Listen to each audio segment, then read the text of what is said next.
The cold, so that you're basically saying if I get a cold, it's a program that makes me get something, right? Like in some way a benefit, I would guess, right? Is it mostly that it should be beneficial to us?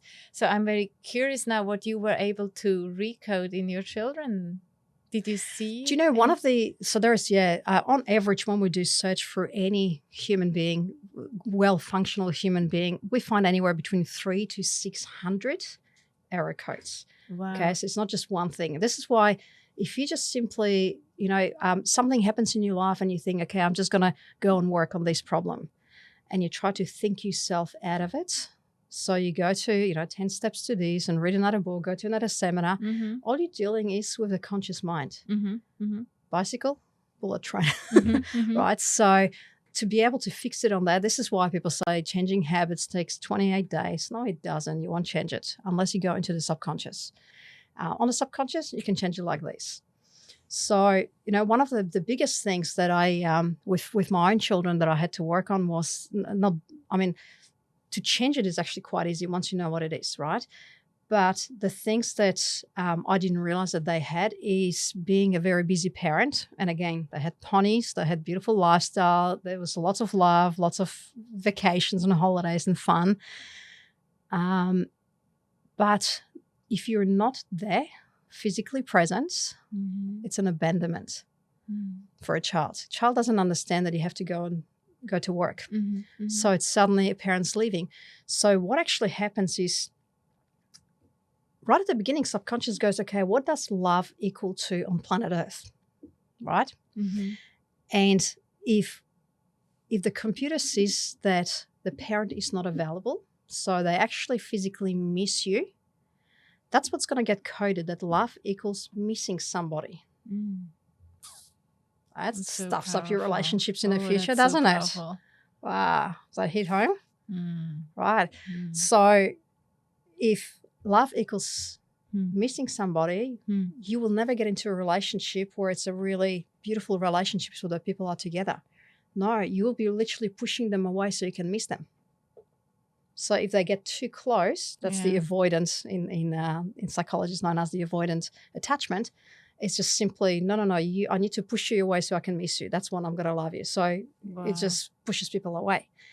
Or anyway, it just have lots and lots of different complications later on. Well, but it also for you as a parent now that you know and have this, let me call it superpower. That it comes with responsibility also. Oh, right? yes. Yeah. You know what? It's funny. I always say that I wish all the parents had to get a license to become a parent and actually do this kind of training before they have children, right? Now, most people don't know it exists, and most people don't even know that the power of the subconscious mind. But, to become a hairdresser, you need to go subconscious, right? That's probably why. But yeah. That's right. But to become a hairdresser, you need a license. You need to go through school. Yeah. But to have children, you don't. And I think that is so important to actually understand. I mean, a lot of students that come in and who are parents, they usually go, oh my God, what have I done to my kids? How do you say this? Because you're dealing with a computer, anything that you might say incorrectly. And, like another thing, I was one of those parents that's like, no blood, no tears. It's like, come on, you can do it, right? You can do it. So it's an encouragement, but in a way that's, like if you were talking to let's say teenagers or adults, if you say, come on, you can do better than that, it's a motivation. For a child that's in hypnosis, no, I'm not good enough. I have to jump hoops in order to be loved, right? So that's how overachievers are created, by the way. In fact, a lot of extremely successful people that I've worked with in business, the reason why they are successful, it actually comes from trauma. The overachievement comes from, and again, when I say trauma, I don't mean trauma with typical capital T, that something has happened. Sometimes, yes. But in most cases, it's a little, with a little t that goes under the radar. And that is when a child, for example, really wants to be loved, because that's all they are, pure love, right? And the parent's too busy. So they will jump and they will try to do different things. And when they get that love, then they become codependent because they go, okay, if I jump enough, if I'm going to be the people pleaser, I'm going to get loved. Okay. So all the people that usually fall into the category of people pleasers are the ones that got love occasionally, right? Mm-hmm. Or sometimes a lot, but they know that they have to jump. Mm-hmm. But those ones that kept on jumping up and jumping up and jumping up and they couldn't do it, eventually subconscious gets to the point, stuff it. I'm just going to become self-sufficient. I don't need love.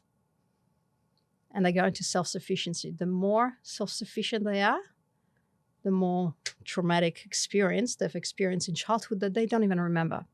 Okay, but it's like, I can't rely on anybody. I have to survive on my own. So subconscious goes into, or the mode of the computer goes into self-sufficiency. And it's like, I can do it on my own. And that's why, like when I work with women in business, they have masculine energy.